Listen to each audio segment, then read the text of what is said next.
মা আসছেন আর মাত্র কয়েকটা দিনের অপেক্ষা, তাই সব কিছু নতুন করে গড়ে তুলতে হবে। তাই আজ একটু সকাল সকাল উঠে পড়েছি আমি আর আমার মা, লেগে পড়েছি ঘর পরিষ্কার করতে।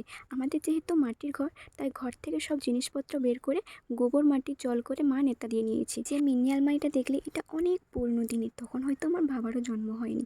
যে ট্রাঙ্কটা দেখছো, এটা আমার মায়ের বিয়ের ট্রাঙ্ক, আমার মা খুব যত্ন করে রেখেছে। একটা অদ্ভুত জিনিস দেখাই দেখো, আমাদের বাড়িতে দুর্গাপুজোর ষষ্ঠীতে ফোঁটা দেওয়া হয়। অনেকে আলপনাও দাও, এটা পুজোর পর মুছে দেওয়া হয়, তার উপর সারা বছর নেতা দেওয়া হয়। যেহেতু মাটির দেওয়াল, কিন্তু সারা বছর কিচ্ছু দেখতে পাবে না, পুজোর 1 মাস আগে ওইভাবে একা একা ফোঁটাগুলো ফুটে ওঠে। মানে মা জানাচ্ছে যে আমি আসছি, সত্যি আগমনের গন্ধ পাওয়া যায় মাটি থেকে। স্নান করে পুজো করার পরে একটা বিস্কুট খেয়ে নিলাম, তারপরে ঝমঝম করে বৃষ্টি এলো। তারপর দেখো ঘরটা কত সুন্দর লাগছে, সারা দিনের যে খাটনি, যে ক্লান্ত, যে কষ্টটা না, এই সুন্দর ঘরটা দেখলেই সব ভুলে যাওয়া যায়। দুপুরে খাওয়া দাওয়া কমপ্লিট করে নিজের হেয়ার কেয়ারে একটা অয়েল তৈরি করে নিলাম। আজ এলাম, টাটা।